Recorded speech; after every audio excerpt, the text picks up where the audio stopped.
with his booming voice and groans of pleasure as he slowly scoops a spoonful of dessert into his mouth on MasterChef.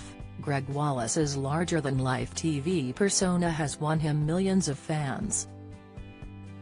But behind his extrovert, ebullient and exuberant TV appearances, he carries the same insecurities, anxieties and self-doubt as the rest of us.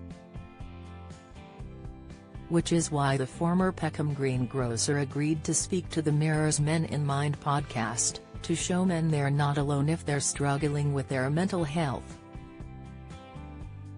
Gregg, 58, says, "We've gone well past the stage where there's any stigma about talking about these things. If you are suffering at all, go and get help." The premise of the podcast, in association with Mind, is simple: to encourage men to open up. Mind's research shows 1 in 5 people have spoken to a loved one about their own mental health as a result of hearing a celebrity speak out about theirs. And during our hour-long chat, Gregg was true to his word, showing admirable honesty as he opened up about subjects deeply personal to him. The first is how anxiety had been a constant in his life for years, but something he now manages through therapy and self-care, including exercise, eating well and cutting down booze. However, 9 years ago, it wasn't always such smooth sailing. An appearance on Strictly Come Dancing with partner Aliona Villani led to his anxiety levels soaring. Gregg adds, "I was having a really tough time. I was really stressed. So badly that the side of my face broke out into a rash, like cold sores. It got to the point where he couldn't take to the stage. And Strictly bosses were so worried about him they recommended he speak to a therapist." Gregg says, "I was due to do the dance that night and I called her up and said, 'Are you free? Can you come and help me?' She jumped in the car, came into my dressing room and had me in floods of tears. But I went out and danced." He maintained that relationship with the same therapist, and credits her for helping to unpick what he calls his low self-esteem and self-doubt issues. Gregg thinks a lot of this stems from growing up with no money on a council terrace, leaving home with no qualifications and barely struggling to get by as he worked day and night. Washing machine repairs, cleaning, factory work, he tried his hand at everything, but money was little to non-existent. Even as his career took off after landing a greengrocer job in the Covent Garden market, he was petrified it would all come crashing down. Gregg says, "I felt keenly that I had no money when I was a young person, and that really scares me. And even when I was doing really well, I wasn't getting less scared. In fact, I was getting more scared." The bigger he got, particularly after landing MasterChef in 2005 with John Turode, so too did his anxiety levels. Not surprisingly, it also affected family life. Gregg adds, "I used to not be able to go on holiday without getting anxiety attacks. I had to go to my hotel room and not come out and try to plan things.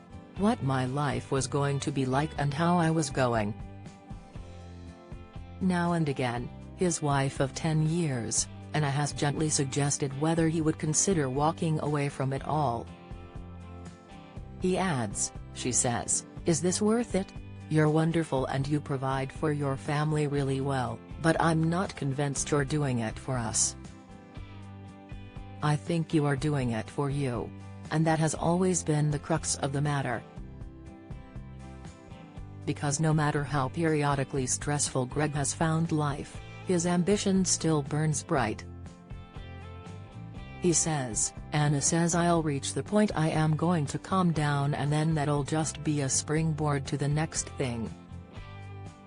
It's fair to say his fourth wife, or Guru Anna as he lovingly calls her, knows him inside out. They met on Twitter in 2013 after she sent him a message asking whether it was okay to cook duck and rhubarb together. They married 3 years later at Hever Castle in Kent. His face lights up talking about her. As if on cue, she texts us just to say how much she loves him. Gregg adds, "I feel like I've got the golden ticket, the Willy Wonka golden ticket." As well as therapy, Gregg credits Anna for helping to overhaul his life, mentally, as well as physically with his 5-stone weight loss. She is an integral part of his healthy lifestyle company, Gregg Wallace Health, which features 500 of her filmed recipes. Gregg says with a chuckle, "What we need to do now is make her a judge on MasterChef." He has helped thousands of people lose weight and adds, hopefully they're happier, too, as they're not worrying about their health. Anna also encouraged him to cut back on booze. He says, "I love a drink, especially at the rugby, but the difference is I'm probably now drinking 15% of what I used to." They make quite the team, and they have to, as parents to Sid, 4, who is non-verbal autistic. Gregg says, "I love him dearly, he's a happy, cuddly, bouncy little boy. But it's challenging, and he worries about the future, another reason why he embraced a healthy lifestyle." He adds, "The only fear for me is that I'm so much older. And when I'm not there, I hate the thought of Anna struggling with an autistic son and not being able to cope." That concern aside, Gregg's happiness is plain to see. But with 3 failed marriages behind him, it's been a long road to get here, and his last marriage to Heidi Brown in 2010 lasted only 15 months. He hated the loneliness of single life, as bad habits invariably crept in. Gregg says, "I really started drinking. That's when the weight started piling on. That's when I got really, really unhappy. Some of the loneliest times, however, were spent as an only child growing up in South London," he says. "It was a childhood blighted by the shadow of abuse. At 8 he was sexually assaulted by their babysitter's husband."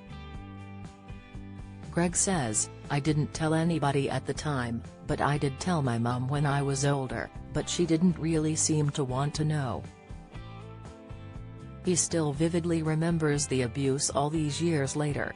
Gregg adds, "I can see me as a young boy and I can see him and I can smell him. It wasn't nice. I don't know how that affected me. I've never brought that up in therapy, so I've got no idea. But he would touch me and get me to touch him and kiss me as well. It was quite a horrendous situation for a young boy." And as our time draws to a close, you can't help but be moved by Gregg's candor, and his refusal to ever duck a question, however difficult.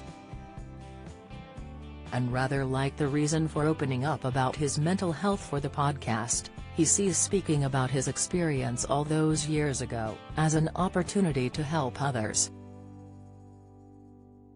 Gregg says, "If by chance a young person is listening to this, it's not your fault. Please, just get out there and tell somebody. For support go to mind.org.uk. Follow Mirror Celebs on Snapchat, Instagram, Twitter, Facebook, YouTube and Threads.